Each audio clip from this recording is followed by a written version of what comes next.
Hello, I'm Jonasz Lewiński and this is Break the Fake. They make them, we break them, and tell you everything you need to know. Let's kick off today's edition with a quote. I don't regard Putin as a bad guy. Who said this? Was it Lukashenko, Kim, the Rocket Man, Maduro, Orban, or maybe one of the Iranian Ayatollahs? Actually, no.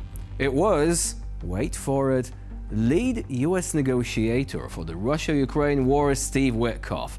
Buckle up and get your cringe meter ready. It's going to be ticking like a Geiger counter in the late 80s in Chernobyl.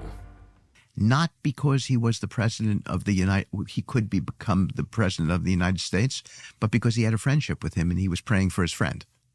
It was, can you imagine sitting there and listening to these kind of conversations? And I came home and delivered that message to our president and delivered the painting. And he was clearly touched by it. So this is the kind of connection that we've been able to reestablish through, by the way, a simple word called communication. Oh, touching, isn't it? But wait, it gets worse. Here is what Witkoff says about the nature of the conflict in Ukraine. I think the largest issue in that conflict are these so-called four regions: Donbass, Yes. Crimea, the names Lugansk, yeah. Lugansk, and there's two others. They're Russian-speaking. Yep. There have been referendums where the overwhelming majority of the people have indicated that they want to be under Russian rule. Yes. I think that's the key issue in the conflict.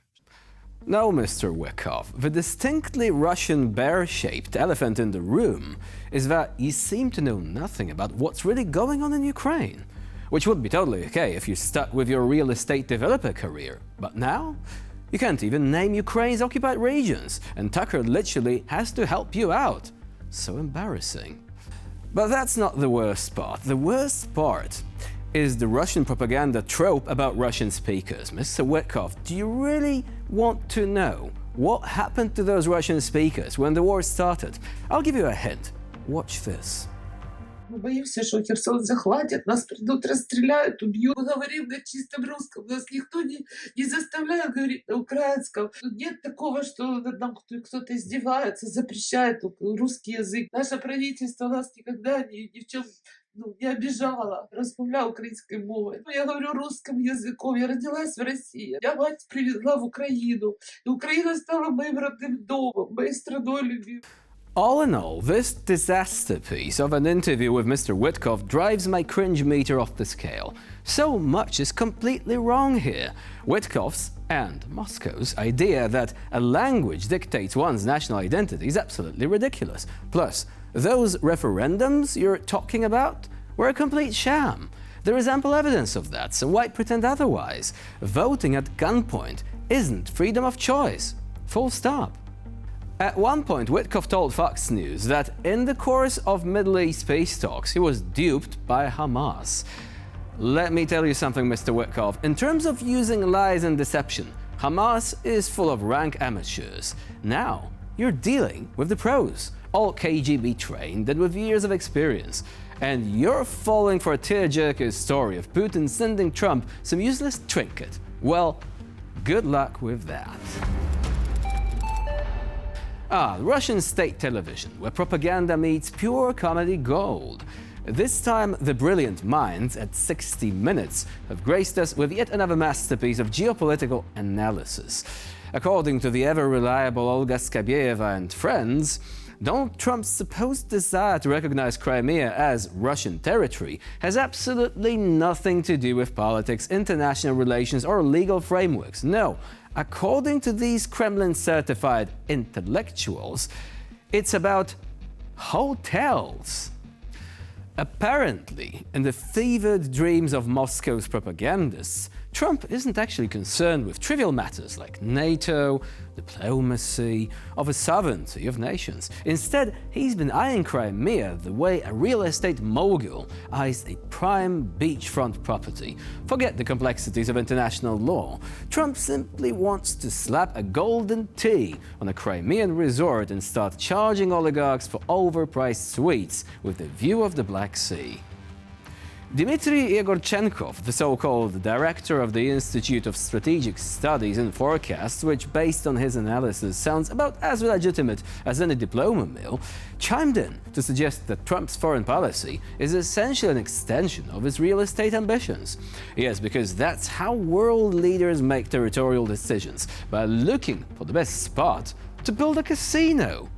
And of course, Igor Naimushin, correspondent and enthusiastic Kremlin yes-man, added that recognizing Crimea could be Trump's way of making a great deal.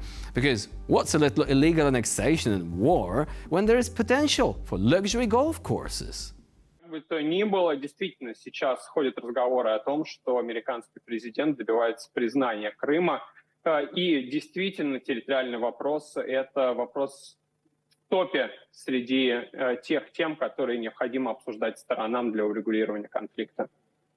Спасибо большое, Игорь. Я могу Трампу отправить футболку «Крым наш», вот, если ему надо. У меня есть. Отправим, вот, чтобы он не забывал, чей Крым, на всякий случай. Вот. Но он же понимает, что в случае уравновешивания позиции с Россией у него есть неплохие шансы получить свой маленький гешефт американский в Крыму. В рамках выстраивания двусторонних отношений никто не будет против. Удобно, когда ты и президент, и девелопер, который собирается строить отели в Крыму, в Газе, где еще? Может быть, в Сирии, может быть, еще где-нибудь найдутся места, где Америка хотела бы построить специально для Трампа свои замечательные отели. It's always fascinating to watch Russian propaganda morph into its final form, a bizarre mix of imperialist fantasies, mafia-style business strategies, and wild conspiracy theories. One day they claim Trump is a Western puppet, the next he's secretly working for Moscow, and now he's just a crime lord turned hotelier, eager to carve his name into annexed territories.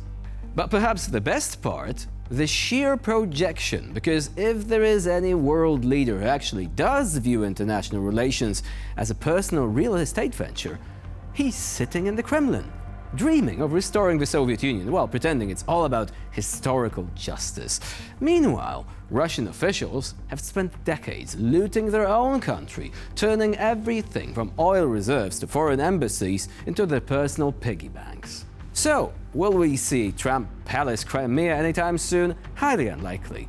But if the Russian propaganda machine keeps spinning at this rate, don't be surprised if next week they claim that Elon Musk wants to buy Donbass to turn it into a SpaceX launch site. By the way, in case anyone forgot, Crimea is Ukraine, and so is the Donbass. You know, just in case. Russian propagandists have once again graced us with a visionary prophecy, delivered by none other than the Kremlin's resident doomsday preacher Vladimir Solovyov. This time, the great oracle of Russian propaganda has proclaimed that Donald Trump gifted Russia 4 precious years to prepare for the inevitable, a full-scale European war. Вы понимаете, что сейчас нам Трамп дал возможность в течение 4 лет подготовиться к тому, что все равно неизбежно, к большой европейской войне. Нам просто очень важно, очень грамотно использовать время, все взвешивать и не думать, что любая договоренность, которая даже может быть достигнута, надолго. Европа поставила себе задачу, а это ее сущность. К 29 году быть готовы воевать с Россией. И они к этому идут. Они не могут свернуть. Там нет никаких сил внутри, которые бы противились этому движению, которое очевидно приведет, к уничтожению Европы. Now, of course, in classic Russian propaganda style, the narrative is pure projection again. After all, who has been endlessly rattling the nuclear sabers, launching invasions, and fantasizing about restoring imperial borders? That's right, Russia. But in the Solovyov cinematic universe, the warmongering West is to blame instead, while Russia is just an innocent, peace-loving nation being forced into preparing for a total war. And with this, we conclude this episode of Break the Fake. Please stay with us here on TVP World for more latest news and updates.